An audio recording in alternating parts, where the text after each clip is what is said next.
Jim had it coming, the Gunt thought to himself as he drove along the Minnesota highway. Jim had made fun of him on the internet for the last time. Now was the time to end it. The Gunt checked himself in the mirror. Over the past several weeks, he had trained hard for the IRL Bloodsports that was about to transpire, and had lost over 30 pounds. But somewhere along the way, he had gained it all back. He liked to imagine that the journey to Minnesota had led him to unexpectedly regain his pounds of fat. Standing at 5'1" and weighing over 300 pounds, the Gunt liked to think of himself as a tall, powerful, intimidating figure. He had made a name for himself in the world of internet blood sports by going lower than the lowest of his enemies. He had screamed his way onto the scene in 2014 by pushing a number of conspiracies onto his audience, and that fame and wealth brought him power and women. For the past 8 years, he had spent his life blowing cocaine off of hookers all over the world, been married and divorced, and had even stolen the girlfriend of a certain fat degenerate who was riding shotgun next to him in the car at that very moment. Jim has had it coming for years, Digigirl said as she applied pounds and pounds of makeup to her face to try and make herself look less disgusting. I'm glad you're going to kick his ass. The Gunt nodded as he chomped on the large cigar in his mouth. This ends today, he said. Jim is gonna die. The Gunt sped right past a couple of police officers sitting in their car, munching on donuts. They ignored him as he accelerated, diving between cars on the highway as he approached his destination. Jim's home. Earlier that year, the Gunt had made tens of thousands of dollars on a viral video in which he confronted one of the internet's most famous celebrities in person. The money had immediately been squandered on drugs, gambling, and international travel, and the Gunt was eager to repeat his success. Jim had to die, and it would be by his own hand. Turn left here, honey, his Digirl said. Don't tell me what to do, woman, the Gunt said crossly, as he swerved onto the turn, slamming into another car as his car let out a loud, screeching noise. The car rolled into the small Minnesota town at an incredibly speed.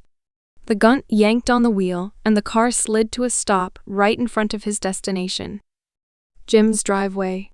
Both the driver's door and the passenger side door slid open, and the Gunt and Digigirl stepped out onto the street. This is where he lives? Digigirl asked disparagingly. What a dump. And he lets the homeless sleep on his lawn. The Gunt snickered as he punted at a rather large tent pitched out in front. Is he home? Digigirl asked as the Gunt waddled his way up to the front door.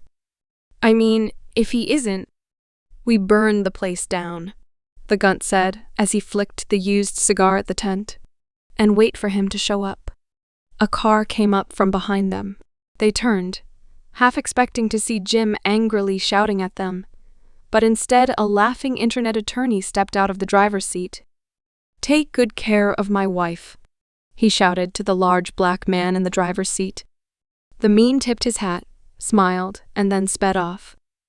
Hey, Gunt, buddy, the internet lawyer said as he approached them. It's good to see you again. Same here, the Gunt grunted. I didn't realize that you lived this close. Oh, I wouldn't have missed this for the world, the lawyer said enthusiastically. I'm going to get so many super chats when we go live. Ralph spit. I'll be getting the super chats.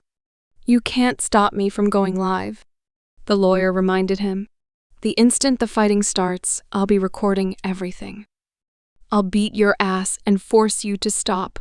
Then your audience can come to MY stream. The lawyer's smile never faded. Well, if you kill Jim, you're going to need a lawyer present. The Gunt glowered. Digigirl leaned forward. I'll get the stream taken down, she whispered. Just focus on the fight, okay? The Gunt nodded. He took his first step onto Jim's driveway. Not one more step, motherfucker. The Gunt stopped. The tent suddenly flapped open, and a large, obese man stepped out onto the grass. He straightened himself to his full height and glared down at the Gunt with an evil eye. Digigirl gasped. "It's him," the lawyer said, the smile fading from his face. "The King of Kino." The Gunt glared hatefully at one of his most hated enemies as the King of Kino stepped off the yawn and onto the driveway. "I'm not here to fight you, you fat fuck," the Gunt said as he took an angry step forward. "I'm here for Jim."